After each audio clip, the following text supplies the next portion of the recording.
Hello बच्चे party, कैसे हो। हमारे यूट्यूब चैनल पर आपका स्वागत है। तो आज हम पढ़ेंगे अंक गणित का आधारभूत प्रमेय।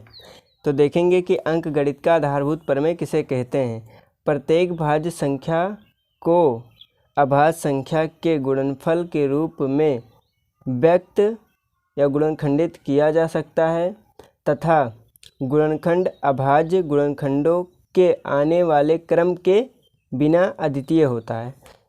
तो कह रहा है कि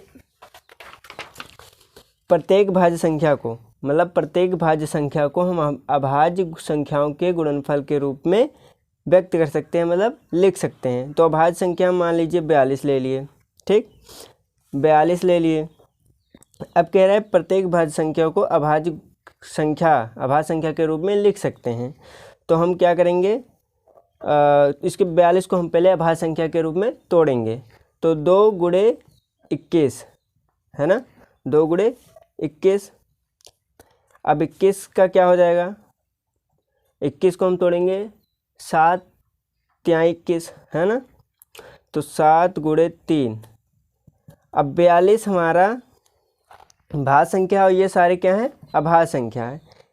तो यही हमारा कह रहा है प्रत्येक भाज्य संख्या को अभाज्य संख्याओं के गुणनफल के रूप में व्यक्त किया जा सकता है। तो 42 को हम अभाज्य संख्या के रूप में इस तरह लिख सकते हैं। अब देखिए तथा के क्या कह रहा है, तथा गुणनखंड अभाज्य गुणनखंडों के आने वाले क्रम के बिना अद्वितीय होता है। कह रहा है कि हम अभाज्य संख्याओं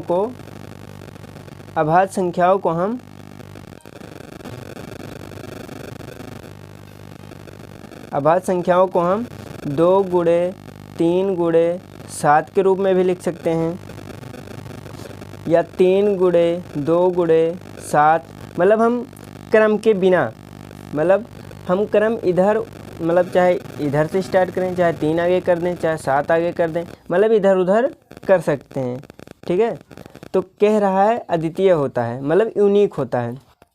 तो हम क्रम बिना क्रम के लिख सकते हैं, ठीक है। ये फिक्स नहीं दिया है कि आपको 7 इधर ही रखना है, 3 इधर ही लिखना है और 2 इधर ही लिखना है। ये हमारा फिक्स नहीं होता, हम बिना क्रम के लिख सकते हैं, चाहे जिधर अंक हम कर सकते हैं, ठीक, ये कह रहा है। तो आइए अब क्वेश्चन देखते हैं। क्वेश्चन हमारा है, निम्न संख्याओं को अभाज्य गुणनखंडों के गुणनफल के रूप में व्यक्त कीजिए। क्या कह रहा है, निम्न संख्याओं को अभाज्य गुणनखंडों के रूप में व्यक्त कीजिए। जस्ट अभी ये बताए थे। तो देखेंगे हम क्या है हमारा 140। सॉल्यूशन में देखेंगे क्या हमारा 140 है। तो 140 हमारा है, तो 140 को हम मान लेते हैं, माना ए बराबर क्या है हमारा 140। ए बराबर क्या है 140। तो अब तोड़ेंगे हम 140 को हम क्या लिख सकते हैं, 140 को हम लिख सकते हैं 2 गुणे 70 ना, 7 दूनी 14, 140। अब 70 को देखेंगे, हम 70 को 2 से डिवाइड करेंगे। तो जब 70 को हम डिवाइड करेंगे तो हमारा क्या हो जाएगा, 35 दूना 70। आप इसको तोड़ दीजिए। अब हम 140 को 2 से तोड़े, इसका डिवाइड 2 से कर दिए। अब 35 दूना 70। अब हम इसे भी तोड़ देंगे, ये हमारा हो जाएगा 35। ये हमारा क्या हो जाएगा 35। देख लीजिए कैसे तोड़ा जाता है। अब 140 है, इसको 2 से डिवाइड किए तो 7 दुआई 14 होता है। तो ये हमारा कितना आ गया 70। अब 70 को हम तोड़ेंगे यहाँ 2 से, तो 35 दूना 70, 35। अब 35 को हम 2 से नहीं डिवाइड कर सकते क्योंकि 2 से कटने का नियम होता है, जिनमें अगर नियम तो जानते होंगे, जिनमें 0, 2, 4, 6, 8 जिनके लास्ट में ये अंक मिलते हैं उनको हम 2 से डिवाइड कर सकते हैं, 2 से डिवाइड कर सकते हैं।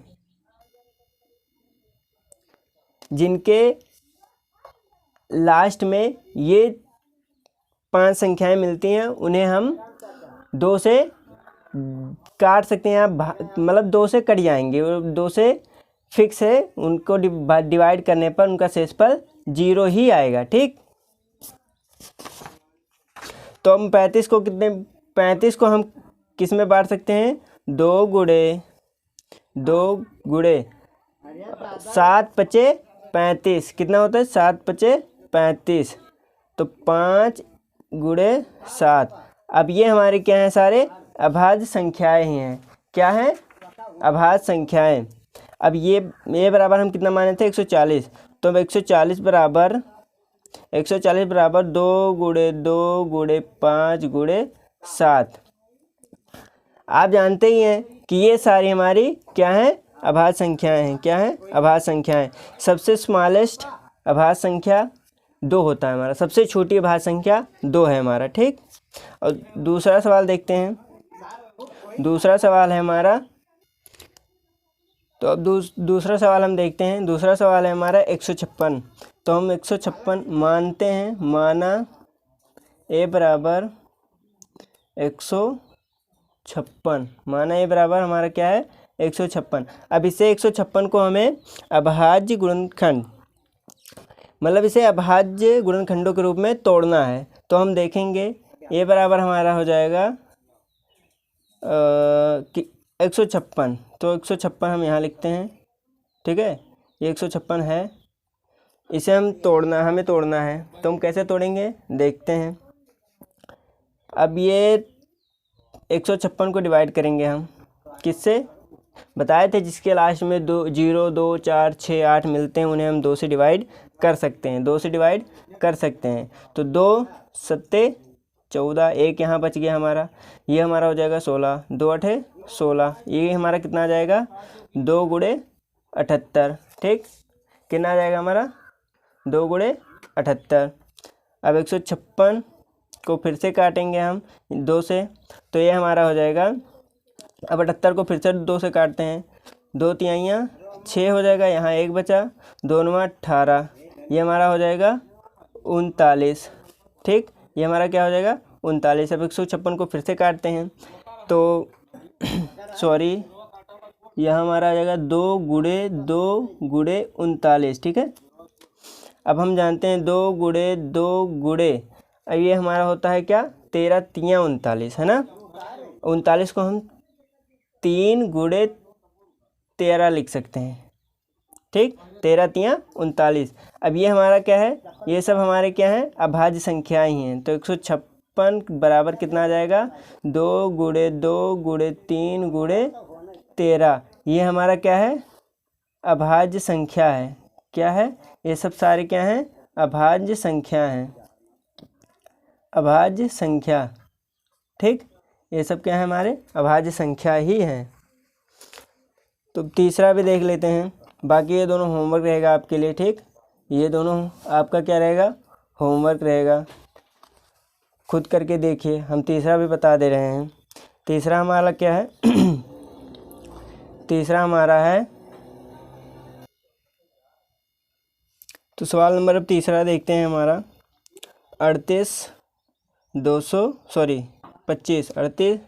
25। तो मान लेते हैं क्या?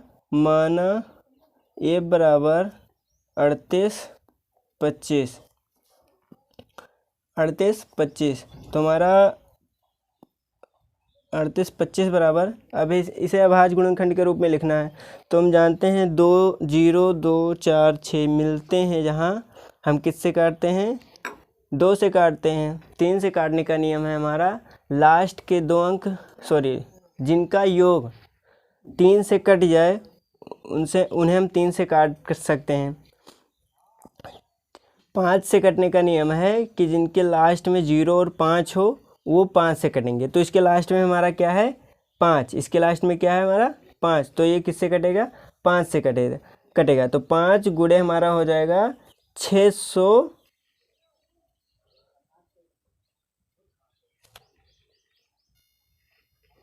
38 25 को हम डिवाइड करेंगे भैया, तो ये हमारा हो जाएगा 5 से, तो 5 गुणे 765, देखिए कैसे आएगा। 25 डिवाइड बाई 5, 5 सतह 35, 3 बच्चे यहाँ, तो 5 छक्के 30 5 छक्के 30 हो गया। यह हमारा 2 बचा, 5 25, तो हमारा ये आ गया 765। ठीक है, अब 5 गुणे ये भी हमारा किससे कट रहा है, 5 से, तो ये हमारा जब 5 से कटेगा तो आ जाएगा भैया 153। कितना आ जाएगा, 153। अब देखते हैं, अब इसको हम काटेंगे 5 गुणे 5 गुणे, अब 153 को, अच्छा देख लीजिए 765 कैसे है। अब 5 से इससे जब काटेंगे तो 5 का नम 5 हो गया हमारा। यहाँ कितने बचे, 2 बच्चे, यहाँ 5 हम 25, यहाँ कितना बचा हमारा 1 बचा, 5 3 15, हमारा 153 ये आ गया। अब 153 आप जानते हो लास्ट में 3 आ रहा है, तो 5 से कटेगा नहीं। अब देखते हैं हमारा इसका योग हमारा 9 से डिवाइड हो रहा है कि नहीं, सॉरी 3 से, तो 5 3 8 1 9, ये हमारा 9 आ गया। और 9 जानते हैं आप 3 से डिवाइड हो रहा है, तो ये किससे कटेगा, 3 से कटेगा। किससे कटेगा, 3 से कटेगा। तो देख लेते हैं 3 से कट रहा है कि नहीं। 3 5 15, 3 5 15 हमारा ये आ गया, और 3 का नम 3, ये हमारा आ गया 51। तो 5 गुणे 5 गुणे 3 गुणे 51, ये हमारा 51 आ गया। अब 51 को हम काटेंगे, देखते हैं किससे कटता है। तो 51 का हमारा अभाज्य गुणनखंड हो जाएगा 17 गुणे 3, 17 गुणे 3, 17 × 51। अब 17 अभाज्य संख्या, 17 तो अब कट नहीं सकता, 3 भी नहीं कटेगा, अभाज्य संख्या है। तो 5 गुणे 5 गुणे 3 गुणे 3 गुणे 17, ये हमारा आ गया 38 25 का अभाज्य गुणनखंड, मतलब अभाज्य संख्याएं। इतना ही अभाज्य संख्याएं 25 38 में होगा, अभाज्य संख्या। धन्यवाद।